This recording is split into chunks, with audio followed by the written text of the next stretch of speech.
You might be starting to suspect that I am not a very big fan of federal financial aid. So let me confirm your suspicions and admit that I think it has been a bad business. Very bad. But let me first concede that federal aid has helped many millions of Americans, including myself, to fund their college experience. However, we often find that the benefits that we have received from something in the short term are completely undermined when we discover the long-term harm brought by that same thing. Incoming college freshmen are not the only ones that struggle to restrain themselves at the sight of the easy money that comes from student loans.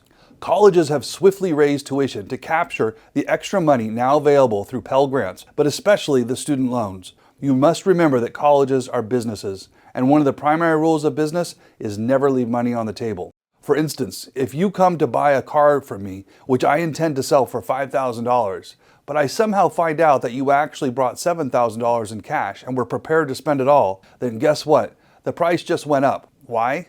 Because I don't want to leave money on the table. Similarly, if a college applicant can pay $7,000 for college, but the federal government comes alongside to give that applicant an additional $4,000 in Pell Grant money and another $8,000 in student loans, can you guess what the cost of college is now going to be?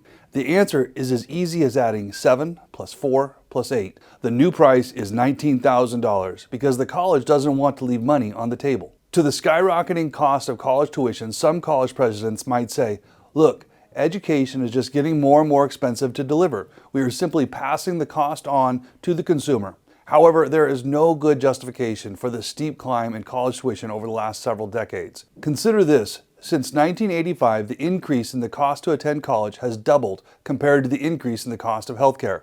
And while I think it is fair to say that healthcare has significantly improved over the last 35 years, I'm not sure that I can make the argument that college education has. Colleges don't like to admit it, but the fairly obvious cause in climbing tuition is not that this education costs more to deliver, but that there is more revenue to capture. This position was once advanced by William Bennett, President Reagan's Secretary of Education, and is often referred to as the Bennett hypothesis. To quote Bennett, if anything, increases in financial aid in recent years have enabled colleges and universities blithely to raise their tuition, confident that federal loan subsidies would help cushion the increase. In 1978, subsidies became available to a greatly expanded number of students.